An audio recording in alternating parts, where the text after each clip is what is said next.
머펫 선교사가 함경도, 평안도, 정주 지역을 선교를 하러 다닐 때 일입니다. 얼마나 굿을 잘하는지, 무당인데, 남자 박수 무당인데 얼마나 용한지 손님들이 너무 많이 와서 돈을 막 깍지로 끄는 그런 유명한 무당이 있었어요. 첩을 둘 정도로 그렇게 무당을 해서 이제 돈을 많이 번 무당인데, 이름이 백사겸이라고 하는 무당입니다. 굿소리가 나니까 선교사가 이제 그쪽으로 지나가면서 구경을 한다고 이렇게 들어갔는데, 이 선교사가 들어가서 굿구경을 하라고 딱 서 있는데 이 굿판이 수도비 돼 버리는 거예요. 신이, 그 무당은, 진짜 무당은, 강신무는 신이 내려야 무당을 하고 이제 점을 치고 하는데, 선교사가 그 자리를 딱 지키고 있으니까 이 신이 못 내리고 진땀을 흘리면서 죽을 고생을 하는데, 선교사가 뭐라고 얘기를 하냐면, 자식 망하게 하는 무당직 그만두고 예수 믿고 천당 가시오. 그렇게 하고는 그 자리를 떠났어요. 그 선교사가 그 자리를 떠나니까 다시 신이 내려서 이제 무사히 푸닥거리를 다 했는데, 이 백사겸이가 가만히 한번 생각해 보는 거예요. 자기가 여태까지 믿고 신봉하는 그 귀신이 정말 최고의 귀신인 줄 알았는데, 그 귀신이 벌벌 떨고 맥을 못 추는 더 큰 신이 있다는 데에 대해서 이 백사겸이가 너무 쇼크를 먹은 거예요, 그날. 그 다음에 또 하나는 그 선교사가 던지는 말이에요. 자식을 망하게 하는 무당짓. 이게 자꾸 머리 뺑뺑 도는 거예요. 자녀들이 있는데 그 자기가 하는 무당짓이 이제 돈 버는 것만 생각했는데, 이게 자식 망하게 하는 무당짓 그만두고 예수 믿고 천당 가라 그러니까, 이게 이제 뒤에 예수 믿고 천당 이 소리는 안 들리고 앞에 자식 망하게 하는, 이게 이 소리 때문에 이 백사겸이가 잠을 못 자는 거예요. 수소문을 해서 선교사를 찾아갔어요. 그래서 내가 그 무당이고 어떻게 하면 내 자식이 잘 되겠냐, 어떻게 하면 내 자식이 안 망하겠느냐 물어보니까, 그 선교사가 간단하게 한마디로 얘기합니다. 예수 똑바로 믿으면 자식이 잘 되고 복을 받는다. 그렇게 얘기를 합니다. 여러분들, 그 대단한 무당이 그 자리에서 대를 꺾고, 그리고 모든 푸닥거리 하던 것들을 다 불질르고, 그리고 그 사람이 예수를 믿고 작정하고 교회로 돌아왔어요. 근데 마침 그 교회가 건축을 했는데, 이제 옛날에 뭐 건축업자한테 맡겼습니까? 다 이제 이렇게 교인들이 또 등짐 날라서 이렇게 이제 하는데, 이 건축을 하다가 중간에 건축비가 모자라니까 이제 공사를 중단하는 상황이 이렇게 됐어요. 이 백사겸이가 가만히 보니까 이게 참 답답하잖아요. 이제 이 사람이 무당짓 해서 번 논밭 전지를 다 팔아가지고 이 건축하는 여기에 건축 헌금을 한 거예요. 그래서 이제 건축은 됐고 이제 교회는 잘 됐는데, 이제 문제는 자기 전답을 다 팔아서 건축 헌금을 해놓으니까 이게 이제 뭘 먹고 사는 거예요. 이게 무당도 안 하고 이제 논밭 전지도 없고, 이 교회가 이제 긴급하게 당회가 모여가지고 이 일을 어떻게 하면 좋겠냐. 그래서 교회 사찰일을 하면서 그냥 이제 먹고 살도록 교회에서 그렇게 배려를 해줬어요. 이제 그 소문이 처음에 얘기했던 그 선교사 귀에 들어갔어요. 그래서 그 선교사가 이제 시찰을 하면서 거기 들려서 그 무당한테, 백사겸한테 뭐라고 얘기했냐면, 자네 아들을 나한테 맡길 수 있겠나? 내가 모든 재정을 뒷바라지해서 미국으로 보내서 공부를 시키고 싶네. 허락할 수 있겠나? 그러니까 이 백사개미가 아니 아무리 선교사가 해도 뭐 조금 돈은 있어야 될 거 아닙니까? 근데 선교사가 하도 그렇게 하니까 허락을 했고, 선교사는 그 사람을, 그 아들을 데리고 가서 미국에서 석박사 과정까지 다 공부를 시켜서 다시 한국으로 돌아오게 했어요. 그 사람이 초대 참의원 의장을 지내고, 그리고 교육부 장관, 요즘 같은 교육부 장관, 옛날에 문교부 장관을 지내고, 연세대학교 초대 총장을 지낸 백낙준 박사거든요. 무당의 아들이 무당이 결단하고 정말 하나님 앞에 돌아오니까 그 아들이 그렇게 한국의 등불이 되는 그런 놀라운 역사들을 우리가 보게 됩니다. 여러분들 시력이 어느 정도 되십니까?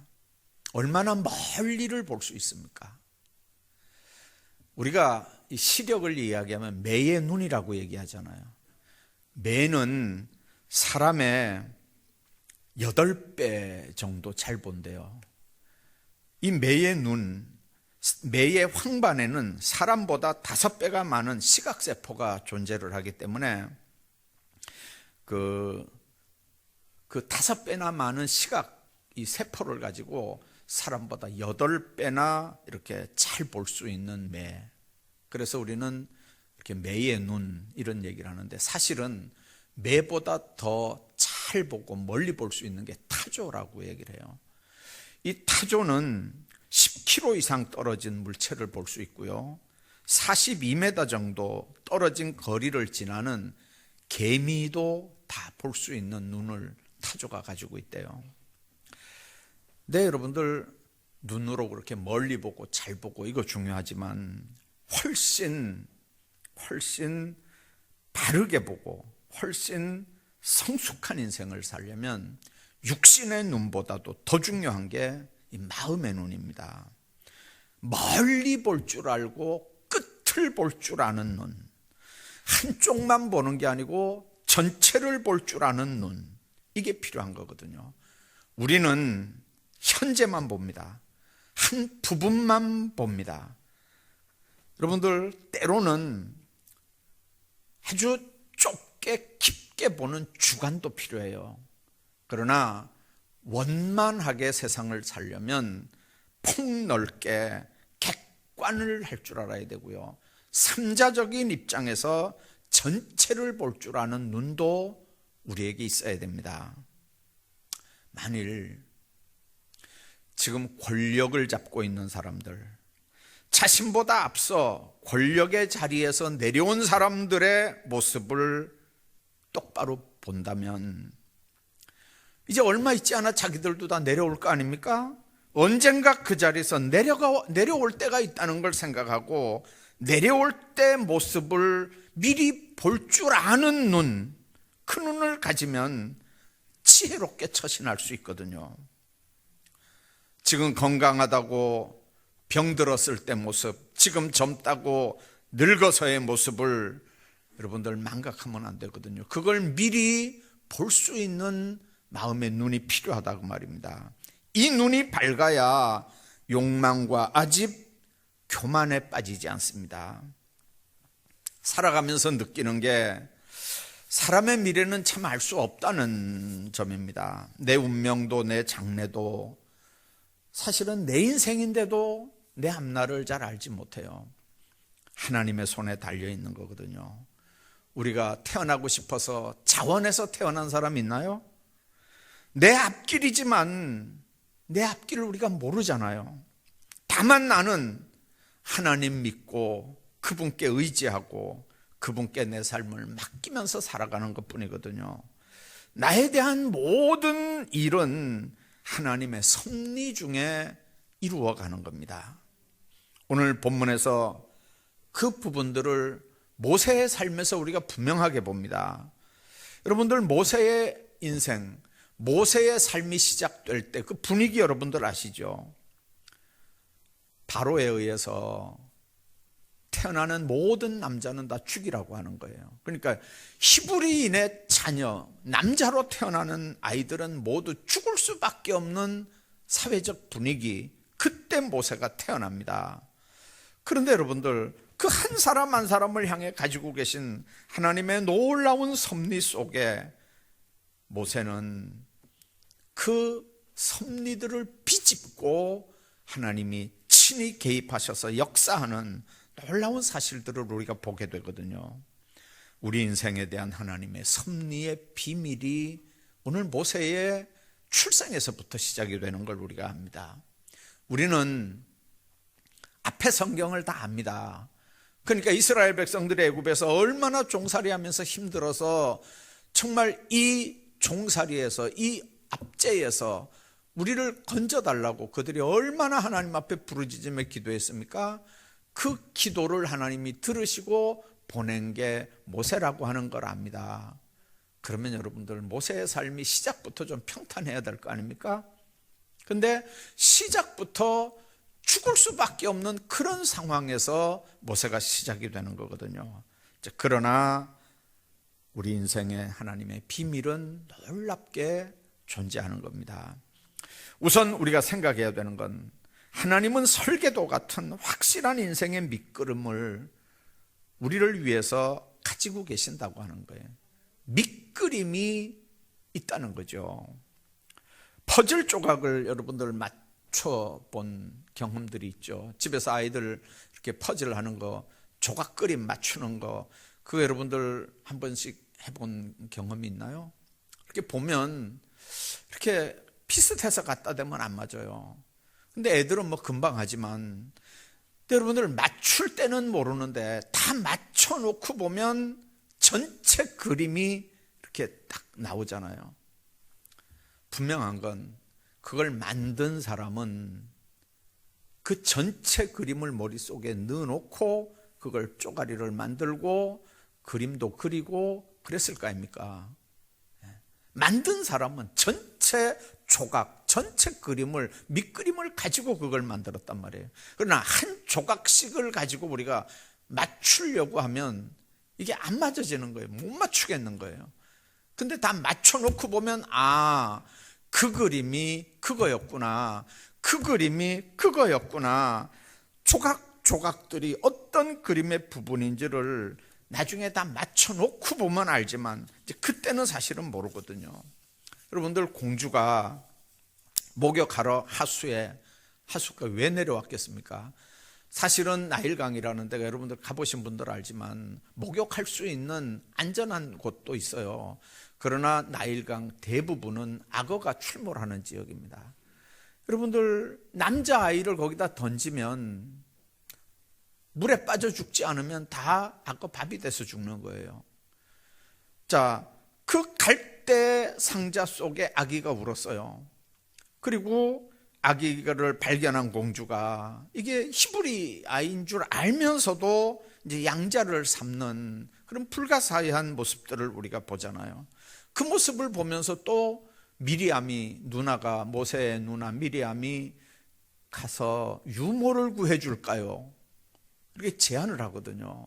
그래서 자기 어머니를, 모세의 친어머니를 유모로 붙여주고, 그렇게 해서 모세의 인생이 시작되는 걸 우리가 기억합니다. 인생의 조각 그림은 그렇게 해서 이렇게 하나씩 이렇게 만들어 맞춰져 나가는 거예요. 친어머니 젖을 빨면서 히브리인의 교육을 받고 궁중의 교육을 함께 받으면서 모세의 모습은 완벽한 하나님이 사용하는 조각 그림으로 이제 완성이 돼 가는 거거든요. 이 모든 사건들을 우리가 이렇게 객관적으로 이렇게 보면, 그게 모세가 자기 인생을 운전하는 겁니까? 모세 어머니가 운전하는 건가요? 모세 누나가 운전하는 건가요? 모세의 인생을 누가 운전하는 겁니까? 하나님이 하시는 겁니다. 그 모세라고 하는 인생의 퍼즐은 하나님이 이미 밑그림을 그려 놓으시고 하나씩 한 조각씩 이제 맞춰 나가기 시작하는 거예요. 여러분들, 우리 인생도 마찬가지입니다. 우리 인생 조각도 마찬가지입니다. 지금은 안 맞아져서 짜증도 부리고 또 울기도 하고, 잘 맞춰준다고 금방 또 웃기도 하고, 또 안 맞아진다고 나중에는 짜증을 내고 확 뒤집어 엎어버리는 경우도 있고, 그렇하지만 분명하게 우리가 기억해야 되는 게, 그거 만든 사람은 밑그림 다 해놓고 그걸 만들었어요. 우리가 못 맞추는 거지, 그게 못 맞추도록 만들어져서 나온 게 아니라니까요. 우리 인생 하나씩 맞춰갈 때 여러분들 기억하셔야 돼요. 왜 이렇게 어렵나, 왜 이렇게 안 맞나, 왜 이렇게 힘드나. 그러나 그건 내 쪽에서 얘기고, 그분 쪽에서는 이미 밑그림이 다 그려져 있다는 걸 여러분들 믿으시기를 주의 이름으로 축복합니다. 그렇기 때문에 우리가 그 퍼즐을 볼 때, 인생 퍼즐을 볼 때 한 조각 또는 몇 조각 그림에 낙심하고 불평하고 원망할 이유가 전혀 없어요. 때로는 우리 인생 조각들이 우리 생명을 위협할 때도 있어요. 사람들에게 미움을 받을 때도 있고요, 버림을 받을 때도 있어요. 쫓기는 인생이 되기도 하고요, 방황하게도 하고요, 기다림에 지치게도 해요. 요셉 같은 경우 여러분들 잘 아시잖아요. 경제적으로 망하게 할 때도 있고요, 육체적으로 건강 뺏겨버릴 때도 있고요. 근데 하나님께서는 이 모든 과정들을 통해서 우리의 진짜 인생, 우리 인생의 커다란 밑그림을 하나씩 이렇게 맞춰 가시는 거예요.